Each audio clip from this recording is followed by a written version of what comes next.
So recently, the United States government issued restriction on both non-immigrant visa and immigrant visa. The question is, what led to the visa restriction?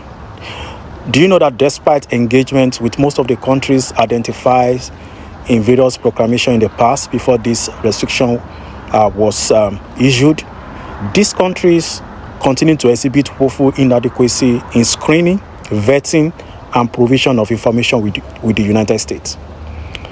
The President of the United States has the power under the immigration law to issue directive on visa restriction or entry from certain countries if allowed entry would breach national security or public safety.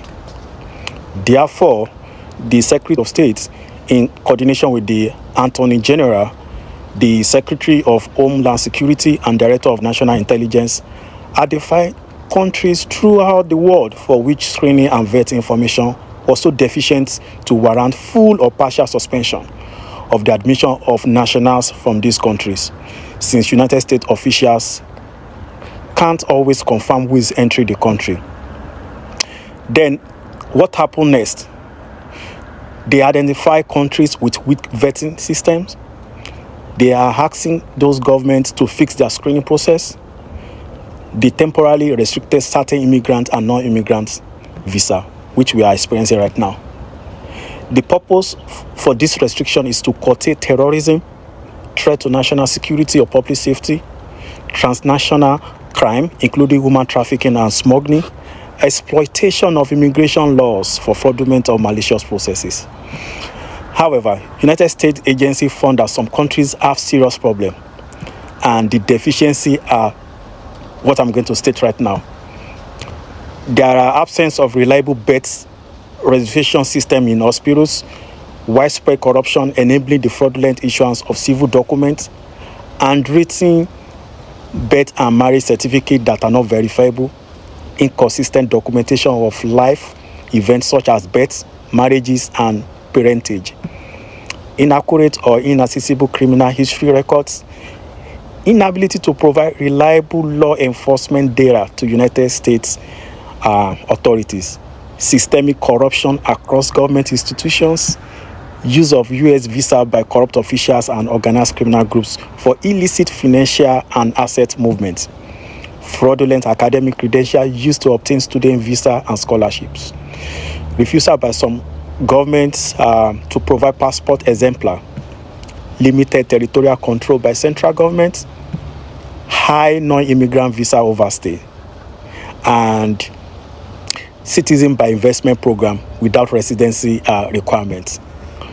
So, why is this so important for the United States? Because, like I said earlier, United States cannot properly screen visa applicants. This increases the risk for terrorism, organized crime, human trafficking, and immigration fraud. The question is, are all visa affected? No. Restrictions vary by country and by visa type. And some countries face full visa suspension, while some face partial suspension and shorter visa validity periods. For example, using Nigeria as a case study, the United States government stated that there are terrorist groups operating in part of Nigeria, and the visa overstay rate is as high as 5.56% for tourist visa and 11.9% for student visa. Therefore, suspension on both immigrants and non-immigrants became actionable. So, this policy does not cancel visa already issued. You will have to know that. Does not stop people from seeking asylum, and does not apply to refugees already admitted, and does not block protection of applicants under US or international law, especially people under TPS program. Is this suspension permanent? Absolutely no. US government will continue to review this policy every 180 days to decide whether to continue, change, or end restriction, or even lift restriction if country improve on their system. It is now important for country affected to advocate and to talk to their government official to see how they can comply with some of these issues.